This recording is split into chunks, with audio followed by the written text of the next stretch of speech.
So obviously the Bentley is a beautiful car, and I'm a car enthusiast and I love it. But it's things like this that make me think that they're an unethical company.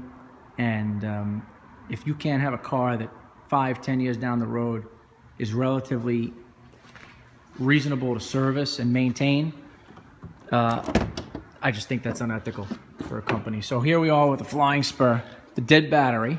Car is 18,000 miles, and the battery's in the trunk, and they don't have any way to get into the trunk when the car's dead.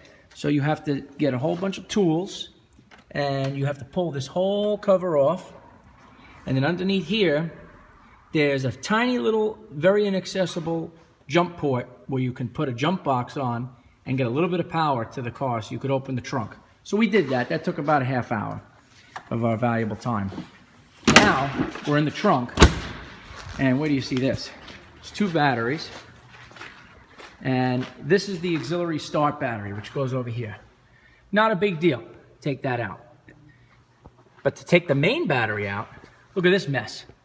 You got to remove the entire fuse box, and then all these wires here underneath this thing. I don't want to break it, but trust me, there's a whole bunch of wires under here. You could look up the diagram.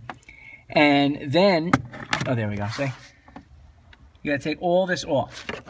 And I just read online that if you were to take this battery out before you take the auxiliary battery out, the car could go on fire.